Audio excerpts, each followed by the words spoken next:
Hai semua, salam sejahtera Malaysia, tuan-tuan dan puan semua.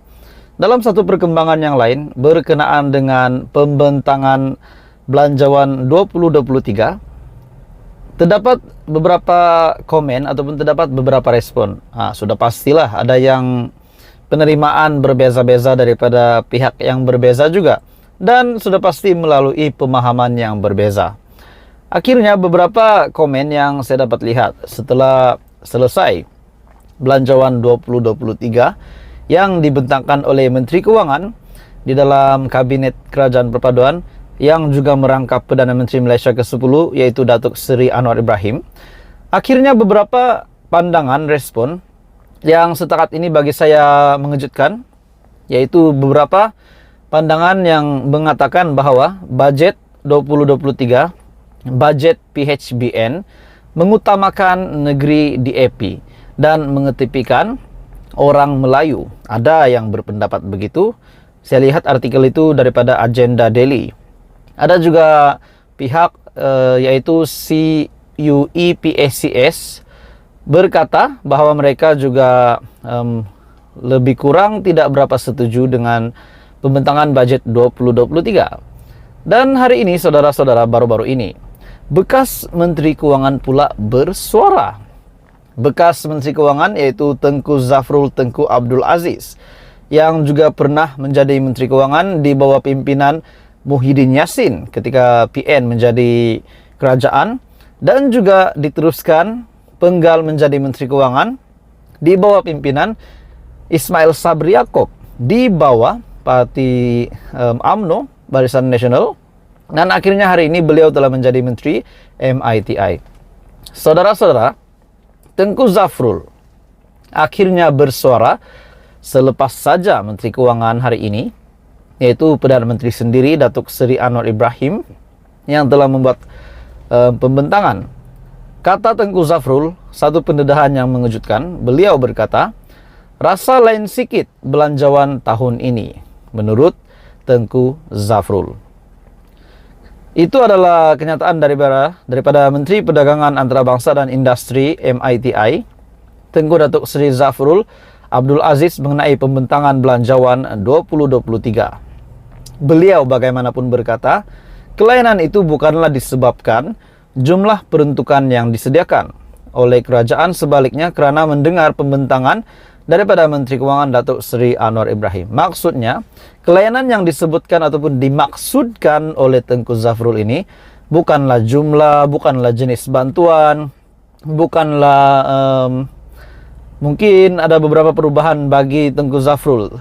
Tapi sebenarnya apa yang lain ataupun kelainan yang dimaksudkan oleh bekas Menteri Kewangan tersebut adalah, usually katanya, selalunya saya yang bentang, tapi kali ini saya yang dengar pula, kata bekas Menteri Kewangan itu. Jadi kenyataan Zafrul ini maksudnya kelainan adalah luar daripada kebiasaan beliau. Sebelum ini beliau telah menjadi Menteri Kewangan sebanyak 2 kali, 2 penggal, dua kali menjadi Menteri Kewangan di bawah 2 Perdana Menteri yang berbeza, 2 parti yang berbeza.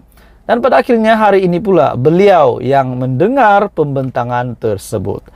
Tengku Zafrul yang dilantik sebagai Menteri Kewangan ketika pentadbiran Tan Sri Muhyiddin Yassin pada tahun 2020 dan 2021. Perkhidmatan beliau sebagai Menteri Kewangan disambung oleh Datuk Seri Ismail Sabri Yaakob selepas mengambil alih pentadbiran negara pada Ogos 2021. Beliau berkesempatan membuat pembentangan belanjawan negara sebanyak 3 kali untuk tahun 2021, 2022 dan 2023. Akhirnya MITI sambut baik inisiatif-inisiatif yang diumumkan. Kami akan berusaha keras bagi memastikan segala perancangan ini dilaksanakan, menurut Tengku Zafrul di Twitter. Jadi saudara-saudara, apa komen Anda? Teruskan bersama di dalam channel ini. Jangan lupa bantu channel ini, kembangkan channel ini dengan menekan butang like, share dan subscribe. Anda semua terbaik. Tuan-tuan dan bapak semua, setelah beberapa hari ini ataupun beberapa minggu, beberapa waktu ini kita dapat melihat Bersatu yang terima banyak tuduhan, terutamanya berkaitan dengan dana politik RM 300 juta, RM 4.5 billion, RM 92.5 billion, dan akaun bersatu pun yang telah dibekukan oleh SPRM bahkan belum lagi dicairkan. Sedangkan mereka sudah meminta SPRM untuk mencairkan akaun Parti Bersatu. Jadi terdapat banyak tuduhan yang diterima Bersatu kebelakangan ini. Baru-baru ini, saudara-saudara, dalam beberapa berita, beberapa hari yang lepas dari Malaysia Kini, dalam satu laporan, SPRM yang menyiasat sekiranya RM 50 juta untuk Bersatu masuk ke poket sendiri. Nah, itu adalah satu artikel yang dikongsikan di dalam Facebook Isham Jalil, di Facebook Isham Jalil.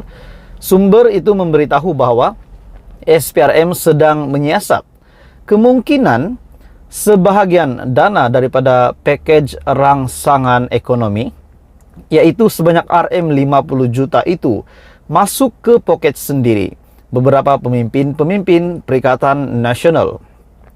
Laporan tersebut menyatakan, sumber berkata SPRM akan meneliti sama ada RM 50 juta itu digunakan semasa kempen PRN dan PRU 15 yang lalu.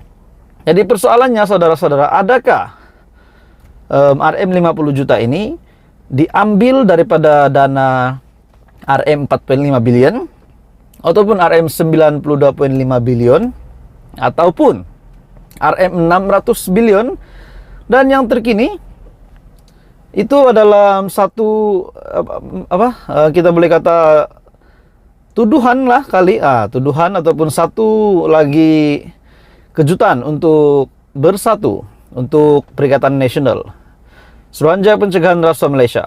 Saya bukan kata SPRM menuduh, saya cuma yang saya nak sampaikan. Adakah ini satu lagi kejutan kepada Bersatu dan Perikatan Nasional, di mana dalam satu sumber laporan SPRM menyiasat sekiranya RM 50 juta untuk Bersatu masuk ke poket sendiri. Sumber memberitahu SPRM akan menyiasat sama ada RM 50 juta itu digunakan semasa kempen PRN dan juga PRU 15 ataupun berkemungkinan masuk ke poket sendiri, yaitu pemimpin-pemimpin di dalam Perikatan Nasional dan juga mungkin Bersatu. Sumber memberitahu siasatan SPRM mendapati ada pihak yang membelanjakan jumlah tertentu dana itu dan juga siasatan akan meneliti kemana serta tujuan wang itu digunakan. Mengulas lanjut, kata sumber itu, kertas siasatan berkenaan hampir dilengkapkan selepas beberapa pemimpin Bersatu dipanggil SPRM sebelum ini bagi memperinci setiap uang yang dibelanjakan. Kertas siasatan hampir siap sebelum tindakan seterusnya diambil. 2 akaun bernilai RM 40 juta milik Bersatu masih dibekukan. Jadi, menurut sumber berkenaan juga, berkenaan dengan sumbangan itu disyaki yang berjumlah lebih 300 juta ringgit Malaysia dan dipercayai ada kaitan dengan package rangsangan. Jadi adakah RM 50 juta ini yang didakwa bahwa SPRM akan menyiasat, adakah 50 juta ini masuk ke poket sendiri ataupun diguna semasa PRN ataupun PRU 15 oleh Perikatan Nasional?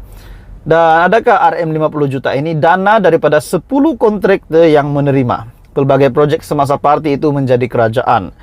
Jadi saudara-saudara, ini menimbulkan kesangsian lagi, menimbulkan kecurigaan baru lagi. Dan pada akhirnya SPRM membuat dalam satu laporan, SPRM akan siasat sekiranya RM 50 juta untuk Bersatu masuk ke poket sendiri ataupun tidak.